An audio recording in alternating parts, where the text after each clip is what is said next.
Mamá se ha muerto hoy, o puede que ayer, no lo sé. He recibido Hola, hola. Hoy vengo a leerte El extranjero de Albert Camus. Esta novela es una de mis favoritas, ya que cuenta la historia de un hombre que se siente ajeno a su propia vida, un extranjero de su realidad. Así que hoy vengo a leértelo para que puedas descansar un poco. Mamá se ha muerto hoy, o puede que ayer, no lo sé. He recibido un telegrama del asilo. Madre fallecida. Entierro mañana. Sentido pésame. No quiere decir nada realmente. A lo mejor fue ayer. El asilo de ancianos está en Marengo, a 80 kilómetros de Argel. Cogeré el coche de línea de las 2 y llegaré por la tarde. Así podré velarla. Y volveré mañana por la tarde. He pedido 2 días libres al jefe, que no ha podido negármelos con un pretexto como este, pero parecía fastidiado. Hasta llegué a decirle, no es culpa mía. No contestó. Pensé entonces que no debería haberle dicho algo así. Bien pensado. No tenía por qué disculparme. Más bien, es él quien debería darme el pésame. Pero seguramente lo harán pasado mañana, cuando me vea de luto. De momento, hasta cierto punto, es como si mamá no hubiera muerto. Después del entierro, ya será un asunto sajado, y todo tendrá una apariencia oficial. Cogí el coche de línea de las 2. Hacía mucho calor. Comí en el restaurante donde Celeste, como de costumbre, todos estaban muy apenados por mí, y Celeste me dijo, madre no hay más que una. Cuando me marché, salieron a despedirme a la puerta. Yo estaba un poco oído porque había tenido que subir a casa de Manuel para pedirle prestado una corbata negra y un brazal. Su tío falleció hace unos meses. Corrí para no llegar tarde, por las prisas y la carretera, seguramente por todo eso, sumado al traqueteo, al olor a gasolina y a la reverberación de la carretera y del cielo, me amodorré. Dormí casi todo el trayecto, y cuando me desperté, iba empalmazado contra un militar que me sonrió y me preguntó si venía de lejos. Le dije que sí, para no tener que seguir hablando. El asilo está a 2 kilómetros del pueblo. Fui a pie. Quise ver a mamá nada más llegar, pero el portero me dijo que tenía que hablar con el director. Como estaba ocupado, esperé un poco. Todo ese rato el portero estuvo charlando y luego vi al director. Me recibió en su despacho. Era un viejecito con la Legión de Honor. Me miró con sus ojos blancos. Luego me estrechó la mano y tardó tanto en soltármela que yo no sabía muy bien cómo retirarla. Miró un expediente y me dijo, la señora Marcel ingresó hace 3 años. Solo lo tenía usted. Creí que me estaba reprochando algo y empecé a darle explicaciones, pero me interrumpió. Hijo, no tiene que justificarse. He leído el expediente de su madre. No podía usted atender sus necesidades. Necesitaba, a fin de cuentas. Aquí era feliz. Dije, sí, señor director. Añadió, aquí tenía amigos, ¿sabe? Personas de su edad. Puede compartir con ellas intereses que son de otra época. Usted es joven y debía resultarle aburrido. Era verdad. Cuando estaba en casa, mamá se pasaba todo el rato siguiéndome con la vista en silencio. Los primeros días de estar en el asilo lloraba a menudo, pero era por la costumbre. Al cabo de unos meses, habría llorado si lo hubiera sacado del asilo. También por aquello de la costumbre. Por eso, hasta cierto punto, en este último año, casi no fui a verla. Y también porque me quedaba sin el domingo. Eso sin contar con el esfuerzo de ir en coche, sacar los billetes y pasar 2 horas de viaje. El director siguió contándome cosas, pero yo casi no atendía. Luego me dijo: supongo que no quiere ver a su madre. Me puse de pie, sin decir nada, y fue delante de mí hasta la puerta, en las escaleras.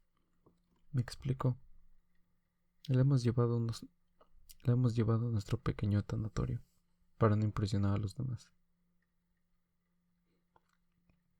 Cada vez que muere un interno, los demás están nerviosos, 2 o 3 días, y eso es un trastorno para el servicio. Cruzamos un patio donde había muchos ancianos charlando en grupitos. Se callaban al pasar nosotros, y las conversaciones se reanudaban a nuestras espaldas. Era como un parloteo sordo y de cotorros. A la puerta de un edificio pequeño, el director se marchó. Lo dejo, señor Marcel. Me tiene a su disposición. En mi despacho. En principio, el entierro está previsto para las 10 de la mañana. Hemos pensado que así podría velarla. Una última cosa. Su madre, por lo visto, les comentó a menudo a sus compañeros el deseo de un entierro religioso. Me he encargado de tomar las disposiciones necesarias. Pero quería que usted lo supiera. Le di las gracias. Mamá, sin ser atea, nunca se había recordado tanto de la religión en vida. Entré. Era una sala muy luminosa, encalada y techada con una cristalera. La amueblaban unas sillas y unos caballetes en forma de X. Encima de 2 de ellos, en el centro, había un ataúd tapado. Solo destacaban unos tornillos relucientes, apenas enroscados. En las tablas barnizadas, con hogalina, junto al ataúd, estaba una enfermera árabe, con un blusón blanco y un pañuelo de un color llamativo en la cabeza. En ese momento entró el portero y se quedó detrás de mí. Parecía que había venido corriendo y tartamudeaba un poco. La han tapado, pero tengo que quitarle los tornillos al ataúd para que pueda usted verla. Se estaba acercando al ataúd cuando lo detuve. Me dijo: ¿no quiere? Le contesté que no. Se interrumpió y yo me sentía violento, porque notaba que no debería haberle dicho eso. Al cabo de un momento me miró y me dijo: ¿por qué? Pero sin reproche, como si pidiera información. Respondí: no lo sé. Entonces, retorciéndose el bigote blanco, dijo: entiendo. Tenía unos ojos muy bonitos, azul claro, y la tez un poco encarnada. Me dio una silla y él se sentó algo atrás de mí. La cuidadora se puso de pie y se encaminó a la salida. En ese momento el portero me dijo: esta tiene un chancro. Como no la entendía, miré a la enfermera y vi que llevaba bajo los ojos una venda que le rodeaba la cabeza, a la altura de la nariz. La venda era plana. En la cara solo se le veía la blancura de la venda. Cuando se fue el portero habló: voy a dejarlo a solas. No sé qué gesto hice, pero se quedó de pie detrás de mí. Esa presencia a mi espalda me molestaba. Llenaba la habitación una hermosa luz de media tarde. Los abejorros zumbaban pegados a la cristalera y notaba que me estaba entrando sueño. Le dije al portero sin voltearme: ¿hace mucho que trabaja aquí? Me contestó en el acto: 5 años, como si llevase toda la vida esperando esa pregunta mía. Luego charló y atendió. ¿Quién le iba a decir que acabaría de portero en el asilo Marengo? Tenía unos 64 años y era de París. En ese momento lo interrumpí: ah, ¿no es usted de aquí? Luego me acordé que antes de llevarme a ver al director me había hablado de mamá. Me dijo que había que enterrarla enseguida, porque en la llanura hacía calor, sobre todo en este país. Entonces fue cuando me comentó que había vivido en París y que le costaba olvidarlo. En París se quedaban al muerto 3 o 4 días a veces. Aquí no da tiempo, aunque no se ha hecho uno la idea y hay que enterrarlo. Su mujer le dijo entonces: cállate, esas no son cosas para contarle al señor. El viejo se puso colorado y se disculpó. Yo intervine para decir: da igual, da igual. Me parecía que lo que había dicho era cierto e interesante. En el pequeño tanatorio me contestó que había entrado en el asilo como indigente. Como se encontraba en condiciones, se había ofrecido para el puesto de portero. Le hice notar que, en resumidas cuentas, era un interno. Me dijo que no. A mí ya me había llamado la atención la forma en que tenía que decir ellos, los demás, y con menor frecuencia, los viejos, al referirse así a los internos, algunos de los cuales no eran tan mayores que él. Pero por supuesto, no era lo mismo. Él era el portero, y dentro de un orden, mandaba en ellos.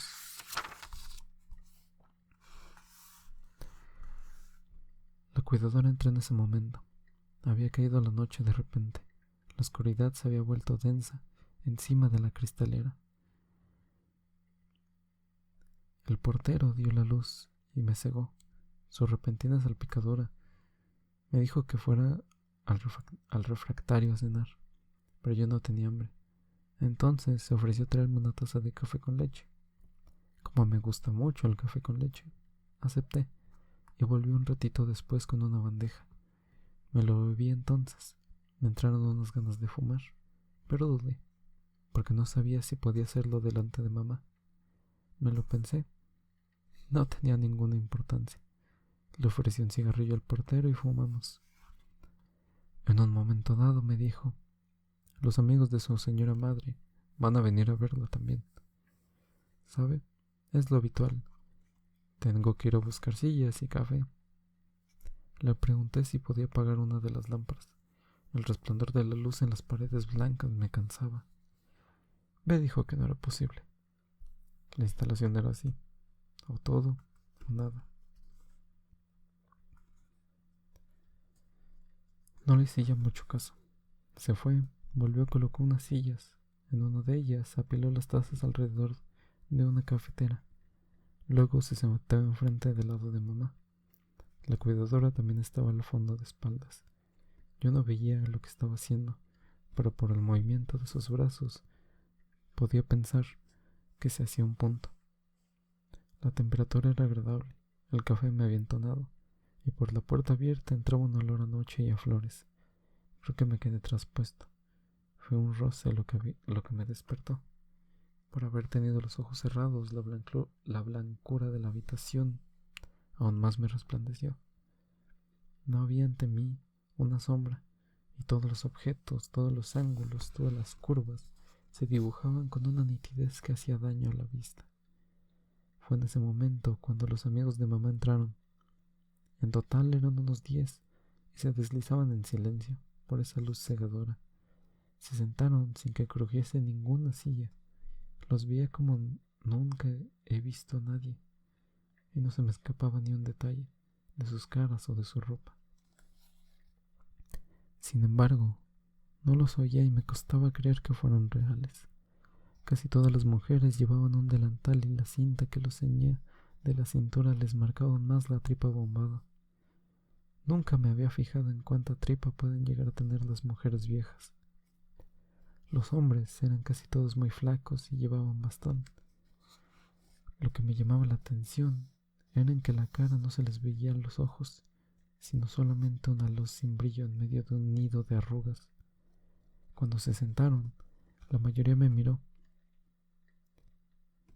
e inclinó la cabeza con apuro, con los labios chupados en la boca sin dientes, sin que yo pudiera saber si me estaban saludando o si se trataba de un tic. Más bien, creo que me saludaban. Fue en ese momento cuando me di cuenta de que estaban todos sentados delante de mí, cabeceando alrededor del portero. Por un momento tuve la impresión ridícula de que estaban allí para juzgarme. Poco después, una de las mujeres empezó a llorar.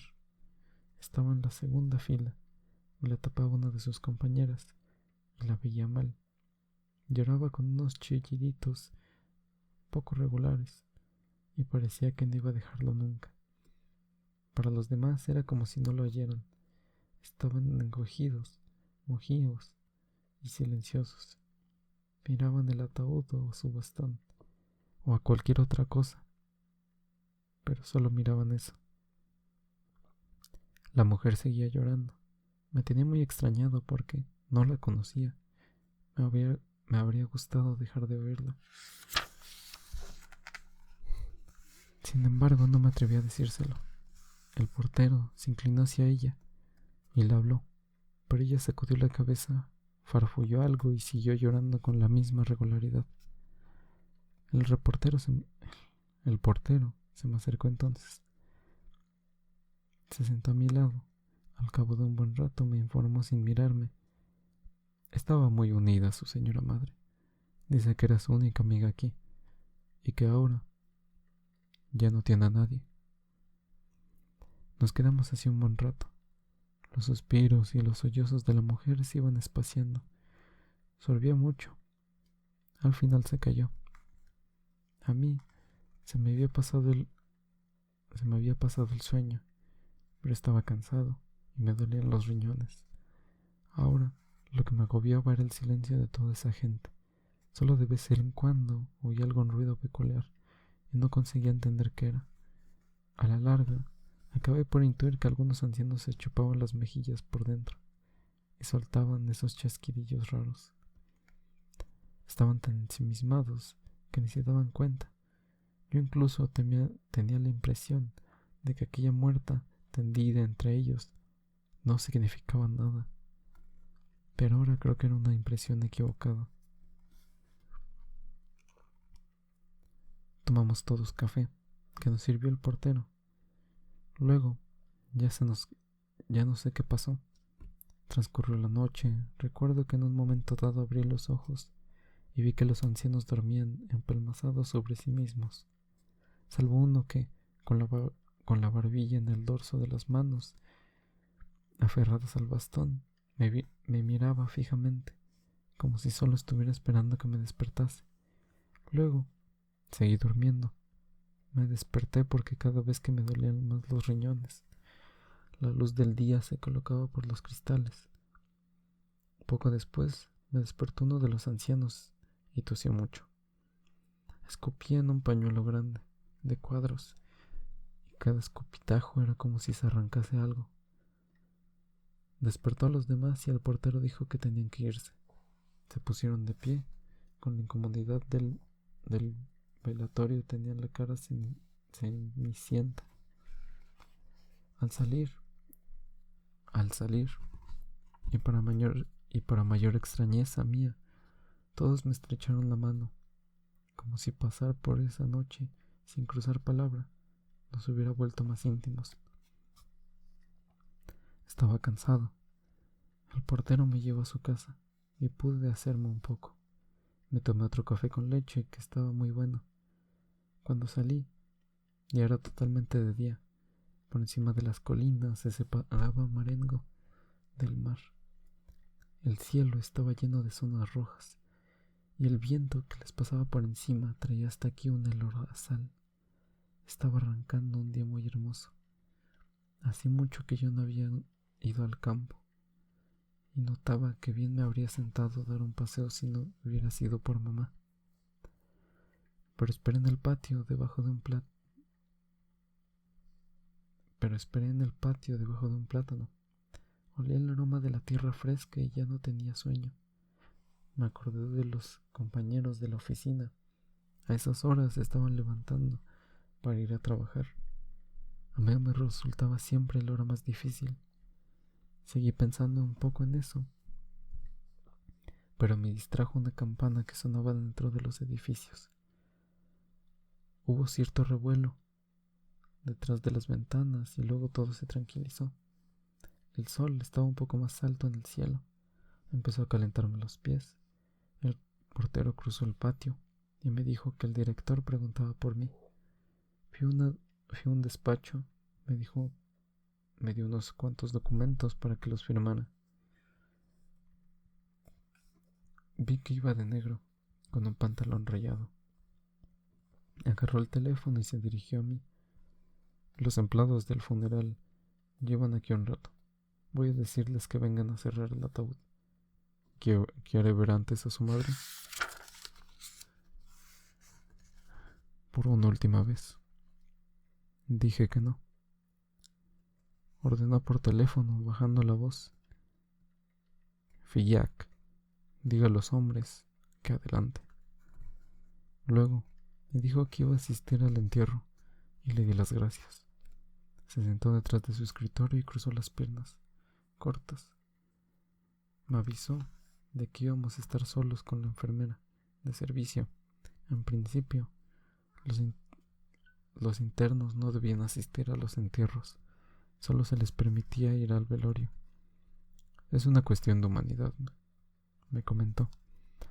Pero en esta ocasión había autorizado a un interno a incorporarse al cortejo fúnebre, un viejo amigo de mamá, Tomás Pérez.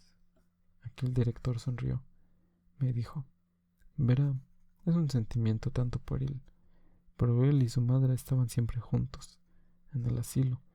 Le gastaban bromas, les decían: Pérez es su novia. Él se reía, les gustaba a los dos, y el hecho es que la muerte de la señora Marcet lo ha afectado mucho. No me ha parecido oportuno negarle el permiso, pero por consejo del médico le prohibí que ayer fuera al velatorio. Nos quedamos callados bastante rato. El director se puso de pie y miró por la ventana del despacho en un momento dado, y dijo: ya está aquí el párroco de Marengo. Llega temprano. Me avisó de que habría que andar por lo menos 3/4 de hora para ir a la iglesia, que está en el pueblo mismo. Bajamos y delante del edificio estaba el párroco y dos monaguillos. Uno llevaba un incienso y el cura se agachaba hacia él para regular la longitud de la cadenilla. Al llegar nosotros, el cura se incorporó. Me llamó hijo mío y me dio unas cuantas palabras. Entró y yo lo seguí. Vi de pronto que los tornillos del ataúd estaban apretados y que había 4 hombres negros en la habitación. Oí al mismo tiempo que el director me decía que el coche esperaba en la carretera y el párroco que empezaba con sus oraciones. A partir de ese momento, todo fue muy deprisa. Los hombres se acercaban al ataúd con un paño. El sacerdote, sus acompañantes, el director y yo salimos. Delante de la puerta había una señora a quien no conocía. El señor Marcelt, me dijo el director. No oí el nombre de la señora y solo me enteré de que era la enfermera, delgada. Inclinó sin sonreír la cara huesuda y larga. Luego nos aperturamos para dejar pasar el cuerpo. Fuimos detrás de quienes lo llevaban y salimos del asilo. Delante de la puerta estaba el coche, achorolado, alargado y reluciente. Recordaba un plumier. Al lado estaba el empleado de la funeraria, un hombrecillo con una ropa ridícula y un anciano que parecía incómodo. Deduje que era el señor Pérez. Llevaba un sombrero de fieltro flexible, una copa redondeada y ala ancha. Se lo quitó en cuanto salió el ataúd por la puerta. Un traje con el que bajó de los pantalones, hecho un cordón encima de los zapatos, y una pajita de tela negra demasiado pequeña por la camiseta de cuello blanco y grande. Le temblaban las manos, los labios bajo la nariz le temblaban los labios bajo una nariz cuajada de espinillas. Entre el pelo blanco bastante fino le asomaban unas curiosas orejas caídas y mal rematadas, cuyo color rojo sangre en esa cara tan pálida me llamó la atención. El empleado de la funeraria nos indicó nuestro sitio. Él y los 4 hombres detrás del director y yo cerraban la marcha, la enfermera delgada y el señor Pérez. Creo que hasta aquí lo voy a dejar. Faltan solo 2 páginas para cerrar el primer capítulo, pero pues creo que ya quedó el video suficientemente largo. Si les gustaría que continúe leyendo este libro, me encantaría. Así que denle like y comenten si les gustaría este libro o qué otras historias les gustaría que les cuente. Espero puedas descansar esta noche.